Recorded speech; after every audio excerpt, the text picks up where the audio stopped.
Ramachandrapuram 112 division పరిధిలోని Kanukunta phase 1 colony అధ్యక్షులు రామకృష్ణ మాట్లాడుతూ బీఆర్ఎస్ నాయకురాలు కల్వకుంట్ల కవిత బెయిల్పై విడుదలైన సందర్భంగా ఆనందాన్ని వ్యక్తపరుస్తూ కల్వకుంట్ల కవితకు హృదయపూర్వక అభినందనలు తెలియజేశారు. ఈ సందర్భంగా కానుకుంట ఫేజ్ 1 అధ్యక్షులు రామకృష్ణ మాట్లాడుతూ ప్రజలకు ఉపయోగపడే పనులు చేయండి కానీ చెడు చేయవద్దన్నారు. ముఖ్యమంత్రి రేవంత్ రెడ్డి ప్రవేశపెట్టిన హైడ్రా వల్ల అందరికీ సమంగా న్యాయం జరగాలని ఈ సందర్భంగా వారు అన్నారు. తెలంగాణలో టీడీపీ బలోపేతం అవుతుందని అన్నారు. హైడ్రా ముఖ్యమంత్రి రేవంత్ రెడ్డి చారిత్రక నిర్ణయం అన్నారు. ఓవైసీ కాలేజీపై హైడ్రా అనేది చురుకైన నిర్ణయం అని ఏమాత్రం వెనక్కు తగ్గొద్దని ఈ సందర్భంగా కానుకుంట ఫేజ్ 1 అధ్యక్షులు రామకృష్ణ అన్నారు. అందరికీ నమస్కారం అండి. ఈరోజు కవిత గారికి బెయిల్ రావడం చాలా సంతోషకర విషయం. నిన్న బెయిల్ వచ్చింది. ఈరోజు ఢిల్లీ నుంచి హైదరాబాద్కి వారు చేయించున్నారు. పార్టీ కోసం ఆమె ఎన్నో కష్టాలు పడిందండి. పార్టీ ఇదేని జాబ్లు వదులుకొని కూడా ఆమెకి బెయిల్ ఇచ్చినందుకు కొంతమంది విమర్శలు ఇచ్చారు. బీజేపీ నాయకులు కుమ్మక్కయ్యారు అది ఇదనని. అది రాంగ్. దానికి లాయర్స్ చేసింది కూడా ఒకప్పుడు బీజేపీకి పనిచేసిన లాయర్సే వాళ్ళు. ఆమె బెయిల్ రావడం చాలా సంతోషకరమైన విశేషము. ప్లస్ ఎన్నో ఇబ్బందులు పెట్టారు. హరీష్ రావు గారిని, కేటీఆర్ గారిని, కేసీఆర్ గారిని నానా మాటలని తప్పు చేశారు అది ఇదని. కానీ ఈరోజు న్యాయమే గెలిచి రిలీజ్ అయ్యి బయటకు వస్తున్నారు. ఆమె చాలా సంతోషకరమైన విషయం. బీఆర్ఎస్ కార్యకర్తలందరికీ కూడా ఇది ఒక శుభ సూచకము.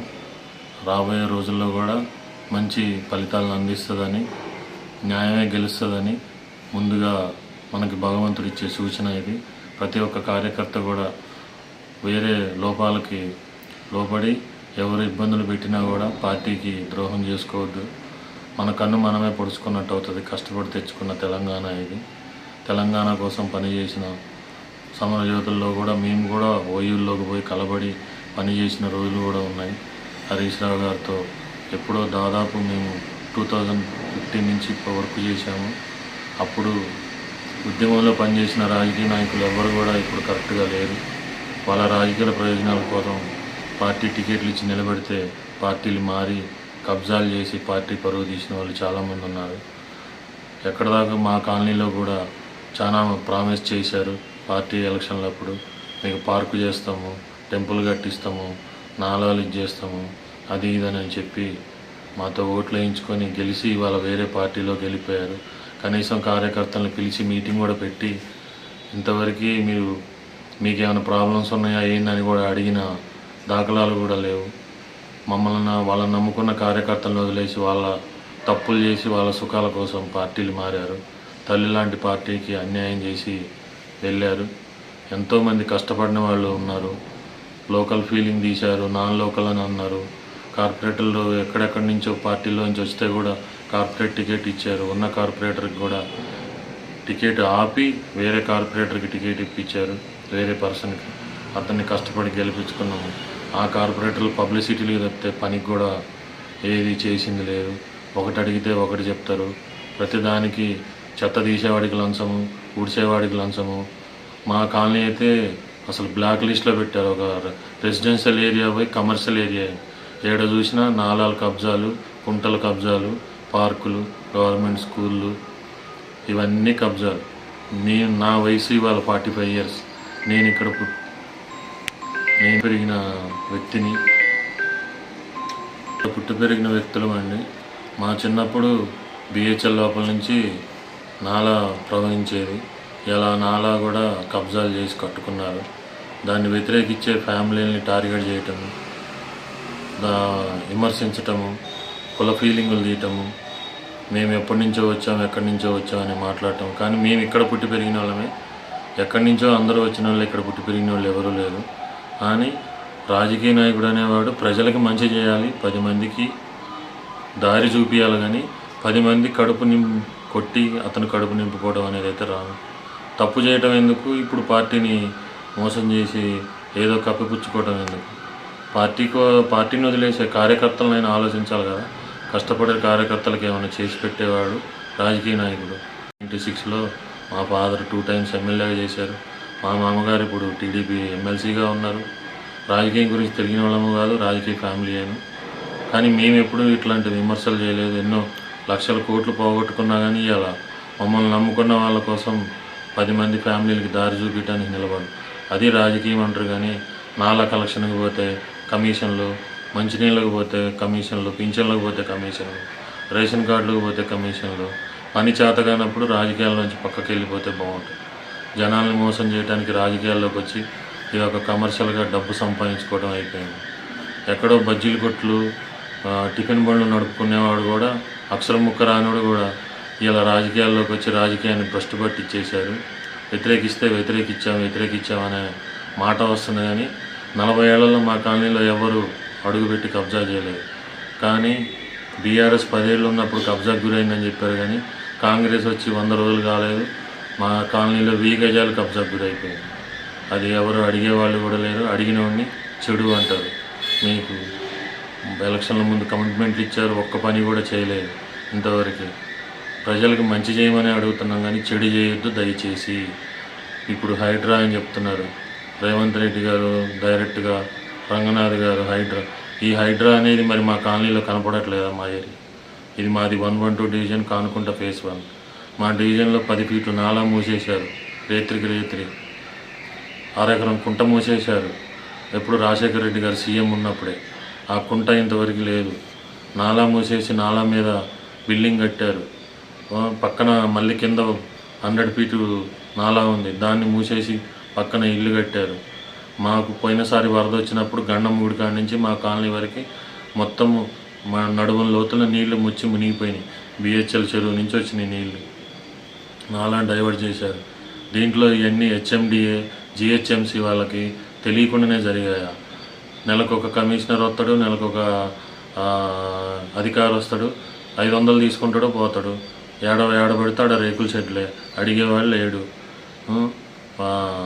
చదువుకునే చిన్నపిల్లలు చదువుకునే స్కూళ్ళ దగ్గర కూడా ఆఖరికి మొత్తం కమర్షియల్. ఆ స్కూల్లో ఉన్న స్కూల్ జూన్ని కూడా కమర్షియల్ జూన్ చేసేసారు. మొత్తం షెడ్లు వేసిపోయినాయి. ఏమీ ఎక్కడ నీళ్లు వస్తే ఇల్లు మునగటం తప్పితే ఏమీ లేదు. రంగనాథ్ గారికి దయచేసి రిక్వెస్ట్ చేస్తున్నాం. మీకు ఆల్రెడీ మేము కలిసి కంప్లైంట్ ఇచ్చాము. బిహెచ్ఎల్ నుంచి వచ్చే చెరువు మాది కబ్జాకు గురైందని చెప్పి, మా కాలనీలో టెంపుల్ కట్టిస్తామని చెప్పారు, నా పార్కు చేస్తామని చెప్పారు. ఇంతవరకు ఏమీ చేయలేదు.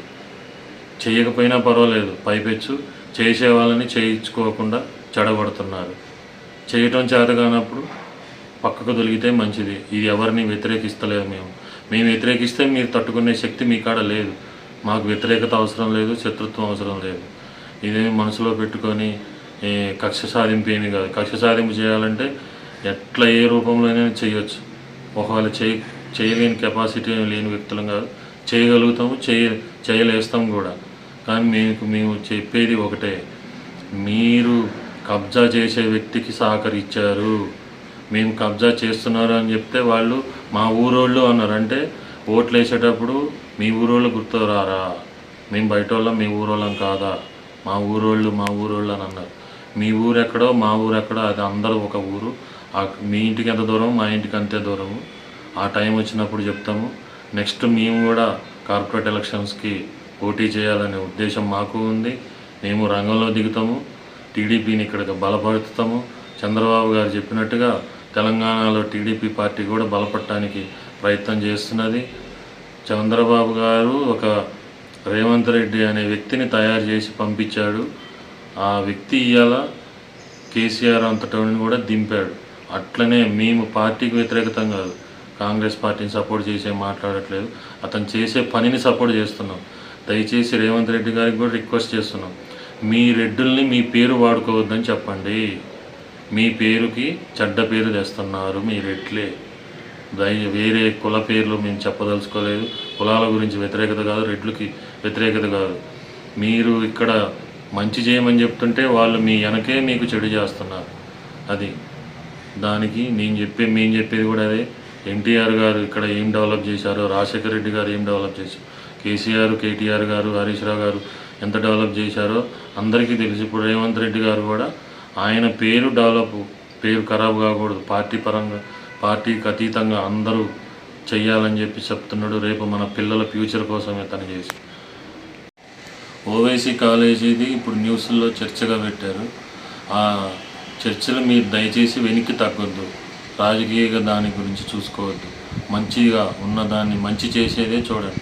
అది ఒక్కటి కనుక మీరు చేయగలిగితే మిగతా వాళ్ళకు కూడా భయం అనేది ఏర్పడుతుంది. కొన్ని టీవీ ఛానల్స్ కూడా కొంతమందిని సపోర్ట్ చేస్తున్నాయి, కొంతమంది సపోర్ట్ చేయట్లేదు. ఎన్టీవీ కానీ, TV9 కానీ, బీఆర్కే న్యూస్ కానీ, V6 కానీ ఎవరైనా సరే దయచేసి దీన్ని ప్రోత్సహించి హైలైట్ చేసి ప్రచారం చేస్తే నేచర్ రేపు మీ పిల్లలకి ఉపయోగపడుతుంది.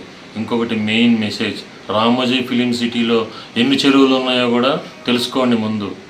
ఒకప్పుడు దాన్ని చంద్రబాబు గారు ఇచ్చింది అతనికి 300 గజాలే. రాజశేఖర రెడ్డి గారు దాని మీద ఎన్నో కష్టాలు పడి పోరాటం చేశాడు. చంద్రబాబు గారు డెవలప్ చేసుకోవడానికి ఇచ్చారు, కబ్జాలు చేయడానికి లేదు. అతను ఎన్ని కబ్జాలు చేశాడో అది కూడా తీయండి. చాలామంది KVP లాంటి వాళ్ళు ఉన్నారు, పెద్ద పెద్ద వాళ్ళు ఉన్నారు. ఒక సామాన్యుడు కష్టపడితే 3 చేతులు ఒక ముద్ద నోట్లోకి వెళ్ళాలంటే ఎంతో కష్టం. కానీ ధనికుడు కష్టపడకుండా పేదవాళ్ళ కడుపు కొట్టి సంపాదించుకుంటున్నాడు. ఇది రాంగ్ సిచ్యువేషన్, రాంగ్ మెసేజ్. మంచి మెసేజ్ని ప్రజల్లోకి తీసుకెళ్తే బాగుంటుంది. రేవంత్ రెడ్డి గారు 100 సంవత్సరాల చరిత్రలో నిలబడిపోతాడు. అది ఒక్కటి వెనక్కి తగ్గొద్దు దయచేసి. హిందుత్వం, ముస్లిం హిందూ అనే సమస్య కాదు. ట్యాంక్ ఫుల్లో ఎవరు ఉన్నా, బఫర్ జోన్లో ఎవరు ఉన్నా వదిలిపెట్టద్దు. ఆ ప్లేస్లో KTR గారు ఉండని, KCR గారు ఉండని, రేవంత్ రెడ్డి గారు ఉండని, కాంగ్రెస్ పార్టీలకి అతీతంగా వెంకటరెడ్డి, కోమటిరెడ్డి ఉండని, ఉత్తమ్ కుమార్ రెడ్డి ఉండని, ఇక్కడే కాదు ప్రతి మండలం, ప్రతి ఏరియాలో, ప్రతి డిస్టిక్లో, ప్రతి నియోజకవర్గంలో, హైదరాబాద్ ఒక్కటే కాదు, వరంగల్, కరీంనగర్, హైదరాబాద్ ఒక్కటే కాదు, చుట్టుపక్కల ఉన్న ఏరియాలో ప్రతి ఒక్కటి హైడ్రా అనేది అన్ని ఏరియాలకు పాకితేనే ఆ కబ్జాలు ఏమున్నాయి అనేది బయటపడతాయి. ఇక్కడ కబ్జాలు చేశారు, ఇక్కడ వాల్యూ ఉందని కబ్జాలు చేశారని తప్పుపట్టద్దు. అన్ని ఏరియాల్లో దీన్ని పని చేసేలాగా చూసుకుంటే మీకు చరిత్రలో మిగిలిపోతారు.